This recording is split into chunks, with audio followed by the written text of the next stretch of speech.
I was born in the USA, but I lived in Hong Kong for many years. My business in Asia was successful, and I became rich.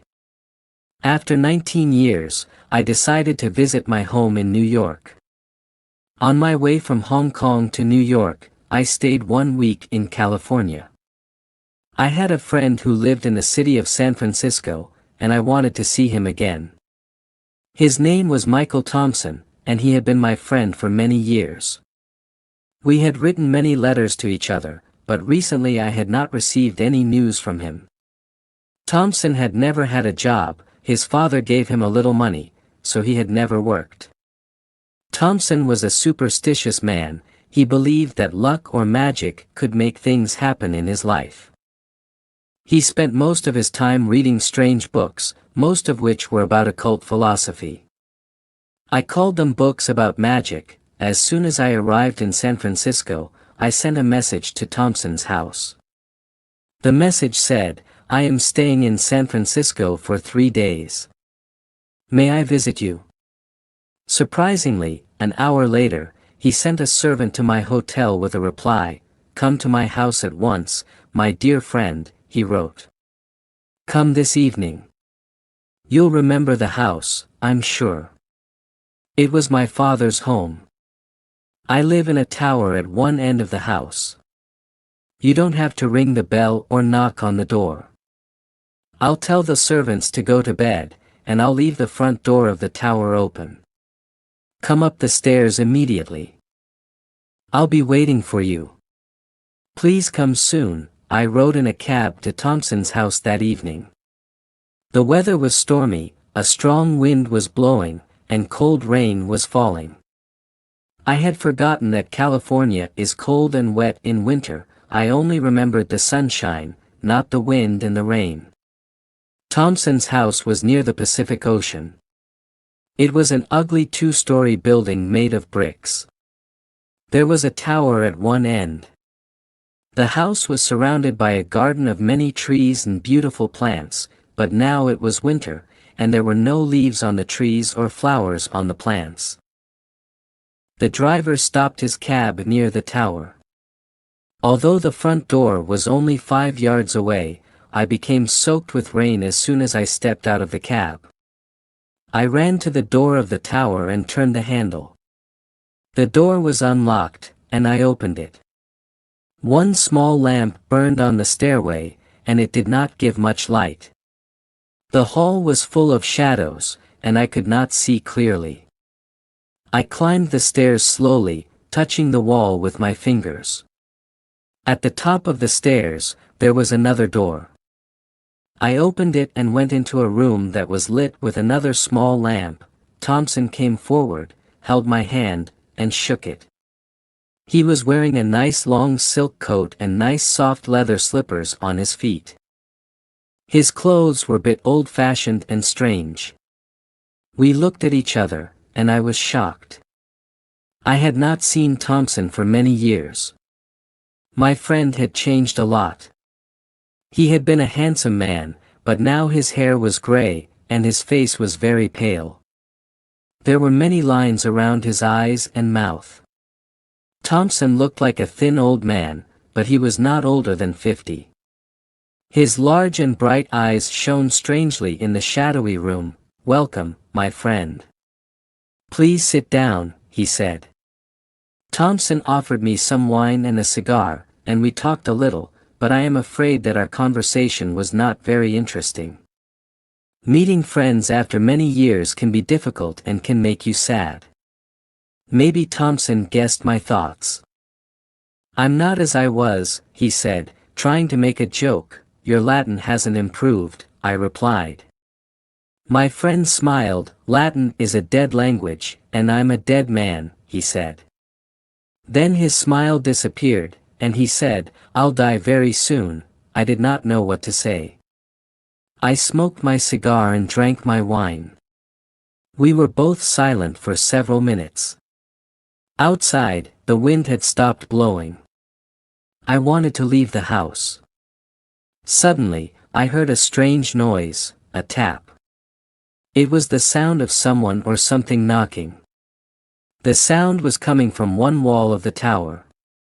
The tapping was not quick or loud. It was not the sound of someone knocking loudly on a door. The soft tapping sounded like someone sending a signal, a message.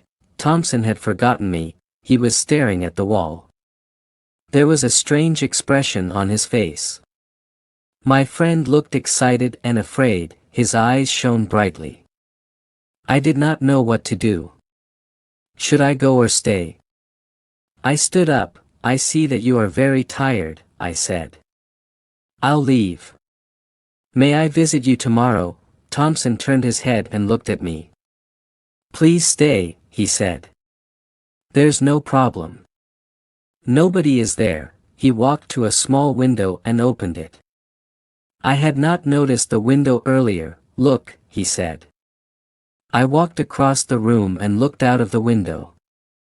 I could see nothing except the light of a street lamp and the falling rain. No one was standing outside. There was no one near the wall of the tower. Please don't leave me, said Thompson. I must tell you a story. You're the only man that I can tell it to. Will you listen to my story? I wanted to go back to my hotel.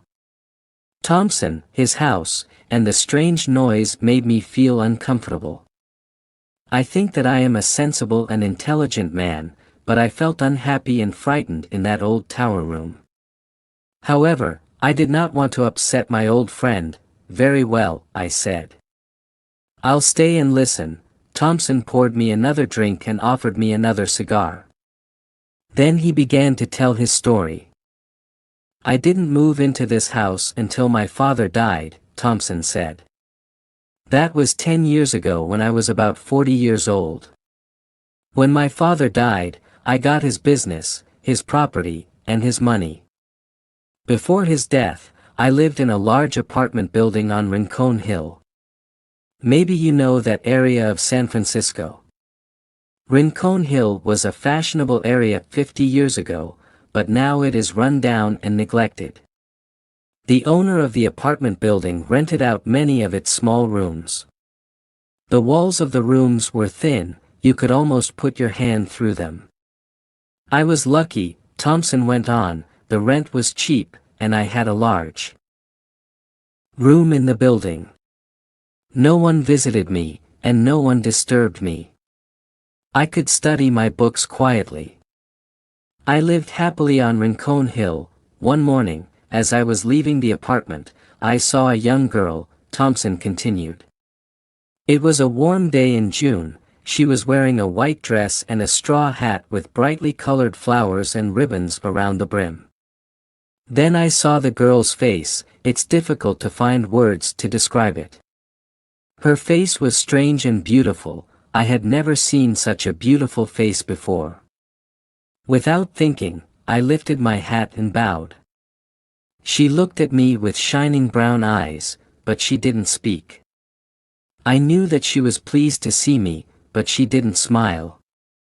She went into the house and shut the door. I stood and stared at the closed door. Would I see her again?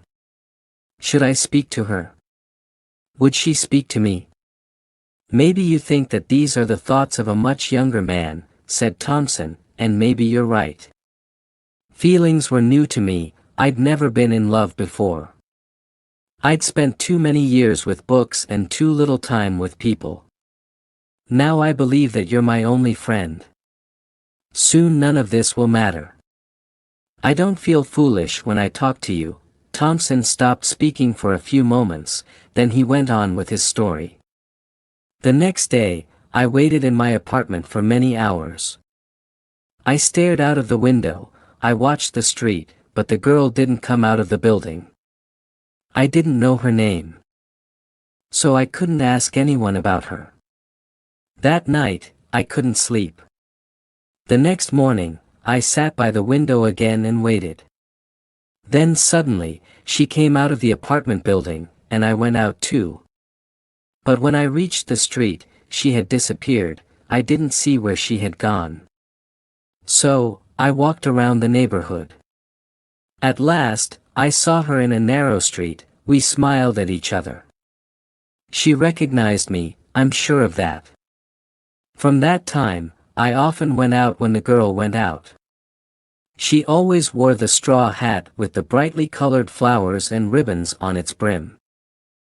I didn't follow her, I simply walked around the neighborhood and hoped to see her again. At last, I went to the landlady of the apartment. Who is the girl with the pretty face and the straw hat? I asked her. She's my niece, sir, the landlady replied. She's a servant in this house. She lives here because her parents are dead. She works for me, she cooks and cleans the building. I also send her to buy our food. She lives at the top of the house, her room is next to yours, but at the top of the other staircase. Oh, my friend, I wish that I'd never heard that piece of information, Thompson said to me. The girl's room was next to mine, she was on the other side of the thin wall. At night, I put my hand on the wall, and I thought of her. Was her bed by the wall? Was she sleeping only a few inches from my hand?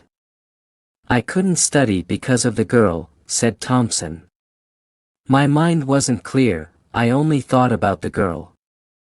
I couldn't study my books about the occult.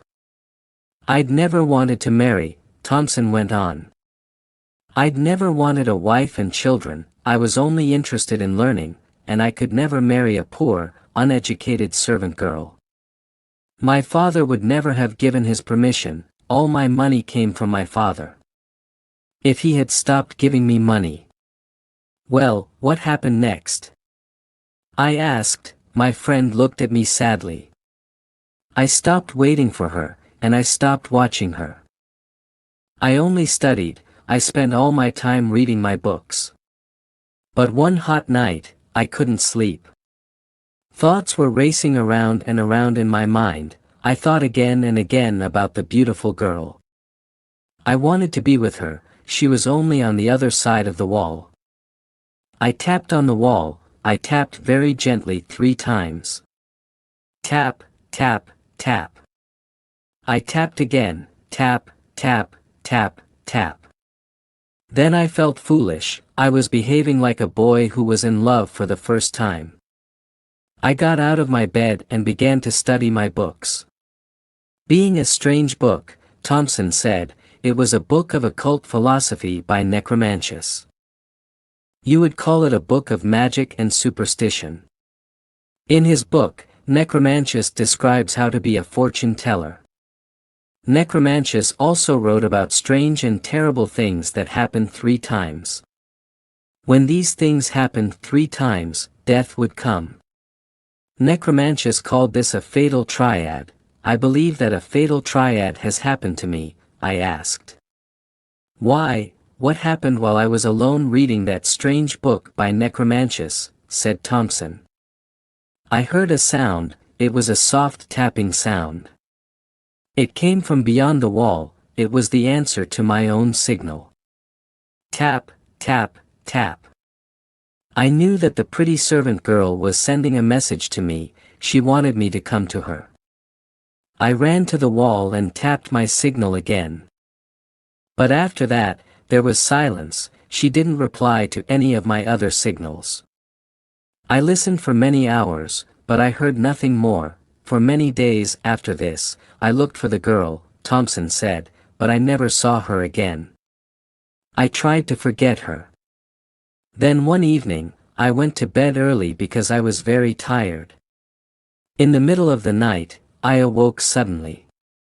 I had heard a soft sound, I opened my eyes and sat up.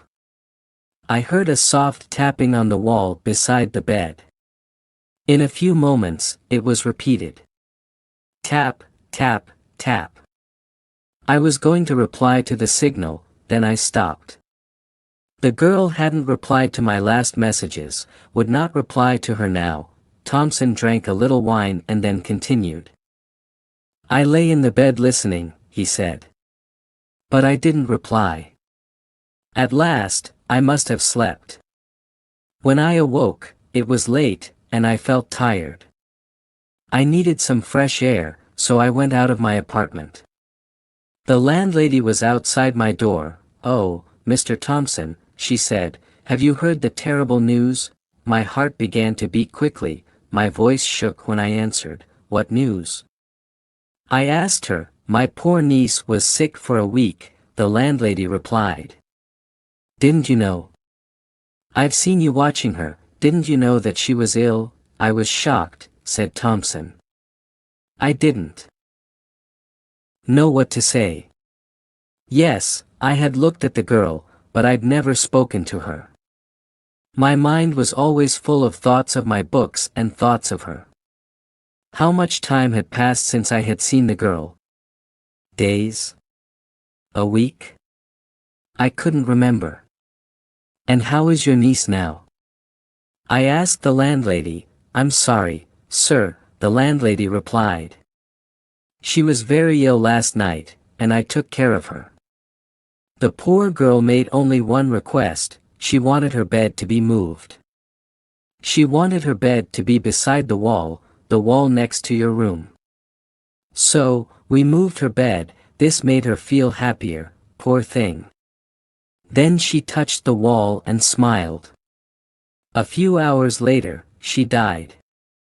The expression on Thompson's face was terrible. There were tears in his eyes as he continued his story. "When I heard this news, I nearly died too," said my friend. "I didn't know what to say. What had I done? I had sent my thoughts to the girl, and she had answered. I had not called out in words. I had used occult philosophy magic to send her a message." Dampier was silent for a few minutes, then he went on. "A few days later I heard of my father's death," said Dampier sadly. "I left the apartment on Rincon Hill and came to his house. This house, it's been my home since then. I've been waiting here in this tower for 11 years. I've been waiting for a visitor. I wasn't expecting to see you. But your visit wasn't a surprise." Necromantius tells us how signs are repeated 3 times. You've heard my story. You must decide if my story has happened because of a fatal triad. I heard the tapping twice before. The first time I tried to find the person who made the noise. The second time many signals were sent to me, but I didn't reply. Now you've heard the tapping too. Was the third time. The fatal triad is complete. I stood up and shook Dampier's hand. My friend knew that I understood his sadness and pain. He pressed my hand with his fingers and smiled. I said good night. There was nothing more to say. The next morning a servant came from Dampier's house. He brought a sad message for me. If you enjoyed this story, make sure you hit the like button and smash the subscribe button now, to enjoy more English stories. Also comment your opinion and don't forget to share this video.